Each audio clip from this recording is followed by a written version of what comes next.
Someone once said, the trouble is you think you have time. And if you take a step back and think about what that sentence says, it tells you a lot about the reality of the human condition. We're here for a limited amount of time, but we don't always like to think about that. And so we kind of put off the thoughts of existentialism. And that leads to sometimes not having enough time to do the things that we really want to do in life. So we're going to talk about that today. My name is Tom. I'm the founder of Vertical Motion, where we help mid-career professionals become executives. If that's interesting to you, there's a link down in the description to explain how you can work together. And you can check out the main video on this channel to learn more about what our process is. You can also follow me on Instagram at TomCoxVM, where we put a lot of content out that helps people through specific challenges and all kinds of things, very bite-sized 1 to 2 minute videos and things like that. With that, let's dive into today's conversation, which is really about, if not now, when? I have learned in the last couple years that the most valuable resources in the world are time, energy, and attention. And specifically, it's how we apply our energy and attention to things in a certain given amount of time. Everyone is given 24 hours a day. No matter how rich or poor you are, you get 24 a day, every day that you get to wake up.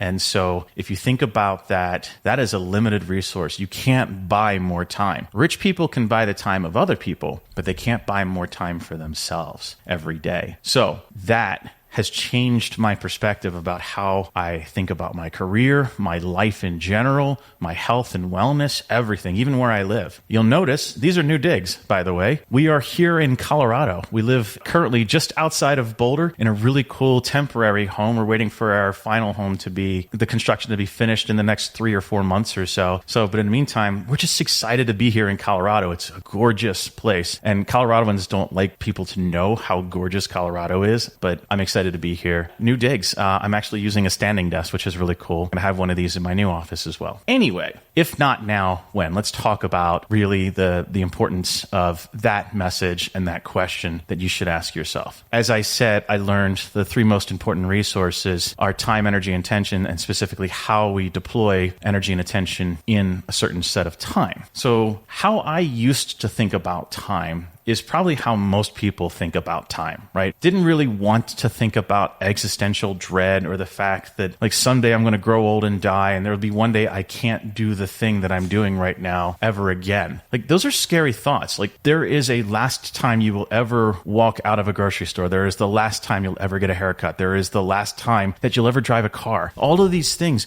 do come to an end. And we just don't like to think about that. We like instead to be focused on the positive things that we're doing every day or the challenges that we're facing every day, right? Some people get really mired in the challenges of the day so that they are distracted from the existential reality that this is all going to end someday. I used to think about time that way. I used to think, well, I'm going to do an Ironman someday. And it was like, I had done a half Ironman in 2016 or 2015, I think, and loved it. And then I just decided, well, I'll do an Ironman someday. And then 2017, 2018, 2019, and then COVID, and then so on, right? I never wound up actually doing that Ironman. And like the question to myself that I have to ask is, I'm getting older, I'm almost 50. Like what age am I actually going to still be able to do that? And like the reality is, I don't think the window has closed yet for that, but it's a lot shorter than it was 10 years ago when I first decided I want to do an Ironman. Like that's a real thing that we have to think about, and it's kind of hard to think about this. So I used to just put those thoughts off. I also thought about this in terms of my career. I was a vice president for 10 years. I was CEO a couple times, really happy with my career because I was not down in the individual contributor ranks anymore. I was up in the executive ranks, and I liked being up there. But I always had this wish to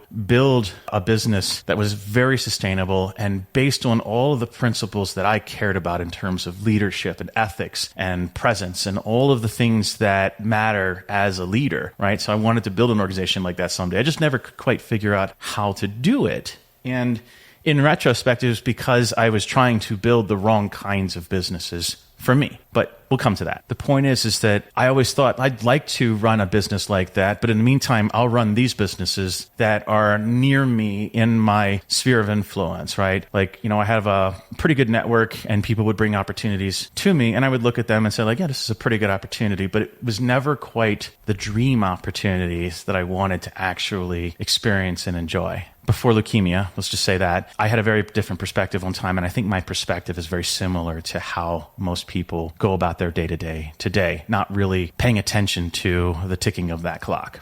Now, fast forward to August of 2022, I'm told I have acute myeloid leukemia and that it's so bad I have weeks left to live. And I remember sitting there in the emergency room with the head of oncology telling me this. She was saying basically like, hey, do you have a will?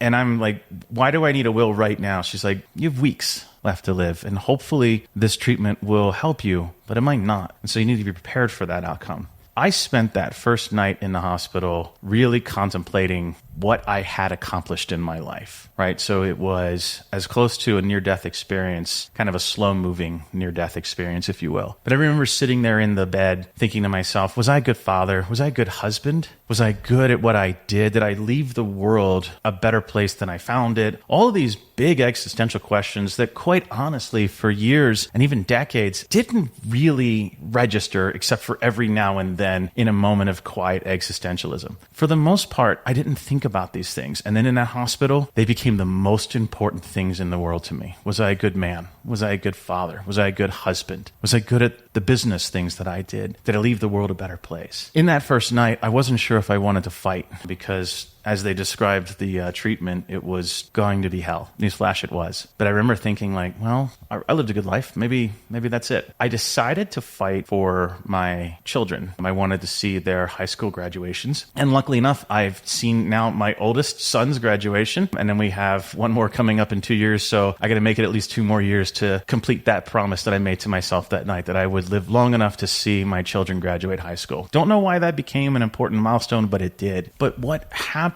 in that moment was this near-death experience changed my perspective about time. All of a sudden, it occurred to me, I may never see my house again. I may never see my neighbors again. I may never see my barber again. I may never see any of my friends in person again. Like all of that may be gone. I may have had the last interaction with someone in my life already, and then there's nothing more. That really changed something for me. That realization that time is a whole lot shorter than you think. It occurred to me that I might never see the ocean again. I might never see, because of the side of the building I was on, I might never see a sunrise again. I might only see sunsets. So like, as you think about these things, you realize that life is a lot bigger than the mundane details that we think about every day, day after day. And those thoughts were really big with me, luckily. And thank you to Emory Winship Cancer Institute and all of the people who helped me during that ordeal. I survived, and I've been cancer-free for about 1.5 years now, almost 1.5 years, since February of 23. So, and it's June as of this recording. So almost 1.5 years I've been cancer-free, and I feel great. I have lingering, side effects, and there's issues that I'm still dealing with, and I still have to lose some more of this weight. But at the end of the day, I'm alive and I'm mobile. I'm able to go out bike riding. I'm able to go hiking in the mountains now. I'm able to do the things, and I have that freedom. And now on this side of cancer, with that realization, everything is far more urgent to me. The big things, and I mean like specifically the big things, not the little things. They're not as urgent anymore. The big things are far more urgent. We always wanted to live in Colorado. We tried in 2017 and it just didn't work out for a lot of reasons. But in 2023, just a couple months after we beat cancer, we started having a conversation about what would it like to live in Colorado. And as this coaching business grew and became something that could sustain us, I left my full-time job as an executive and now run this executive career accelerator program. And this allows me to have the latitude and flexibility to live wherever I want, anywhere in the world. As long as I have an internet connection and a camera, I can do my job. So we decided, where do we want to live? And we decided Colorado is where we wanted to live. We built an action plan and we put it into effect starting last October. And just this June, we made it happen. Sold a house, got rid of about 20,000 pounds worth of furniture, including the bookcase places, but we kept the Britannicas. They'll be back someday, I promise. They're in a warehouse in Georgia right now. Like, that experience really changed what was important to me. And I decided that the big things were far more urgent than the little things. And it was important that we worked on big things, like moving to Colorado, like building a coaching business, like all of the things that are really big. Right now, I have a big focus on losing a ton of weight, getting back into cycling, getting into running, eventually getting into triathlons. I have a kind of this audacious goal in the back of my head. Next year, I turn 50, so I'd like to do a 50K at 50 at 50. A 50K race would be kind of cool to, be a really great personal accomplishment. Those are big goals, and they take a long, long time to accomplish those big goals, right? So I'm thinking about them now, and it's urgent to me to get out there and ride, get out there and run, and get out there and be active. It's far more urgent than it would have been years ago. It's like, well, I'll get around to it someday. Like, one of my favorite Nike commercials was, yesterday you said tomorrow. Well, here we are today. So what should you take away from this kind of these thoughts that I am? Where I am today is I am a much happier person.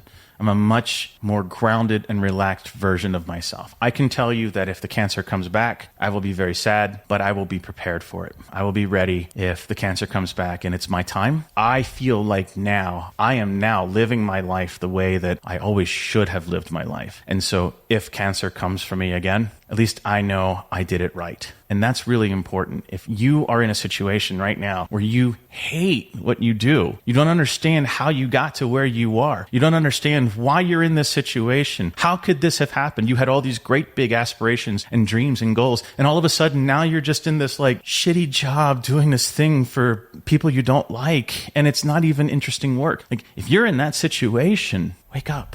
Because you might stay there for a lot longer than you should. And, look, like sands in an hourglass, there's only so many of them. And at some point, they're going to run out. So don't wait. Don't wait to start building your career the way you want to. Don't wait to go and do the big, hairy, audacious thing. Like, this is really a channel for how to be an executive. But just talking at a meta level right now, don't wait to go do the big things that you want to do in life. You want to go see Antarctica? Book a trip. Figure it out, because at some point, you're not going to be able to anymore. Figure out how to save enough money to do something like that. Make a plan, whatever that looks like for you. But don't wait to start executing on these big, hairy, audacious goals that you have in your life or in your career. Big things take time to build. We started planning our move to Colorado really back in 2017, but actually officially in October. And it took us 8 months to get here, and here we are. But those 8 months were hard. You want to start big projects as soon as possible. The best time to plant a tree was 20 years ago. The second best time is today.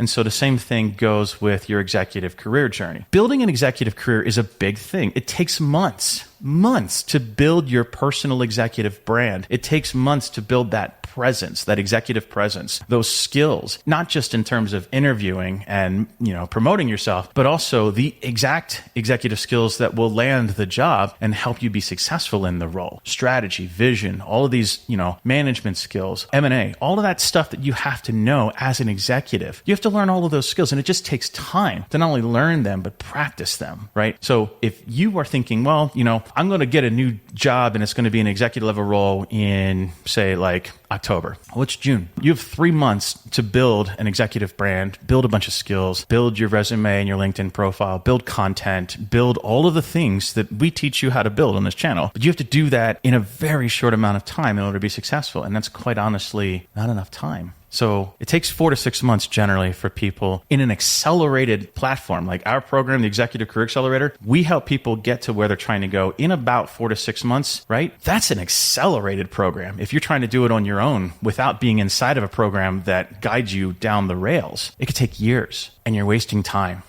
You're wasting time in the wrong roles, not able to have the agency that you actually crave in order to be successful in your career, to be successful in a business, to demonstrate that your ideas can help make the business better than it is. If you're not in those kinds of roles, you're wasting your time. And if you're not doing something about it now, you're very much wasting your time. So if you wait too long, you may never accomplish your dreams. And I don't want that for you. It took cancer for me to figure this out. I do not want that for you. That's why I'm making this video. I want you to know that time is precious. And if not now, when? When will you do it? I hope this was helpful. A little bit of a kick in the pants video, but I think it's important for us to understand it's really important that you lean into the big, hairy, audacious goals that you have in life, knowing that it's going to take months or years, like losing weight in time for swimsuit season. If you got 30 pounds to lose, you can't start in May. You need to start in the winter. So same with your executive career. You have more time than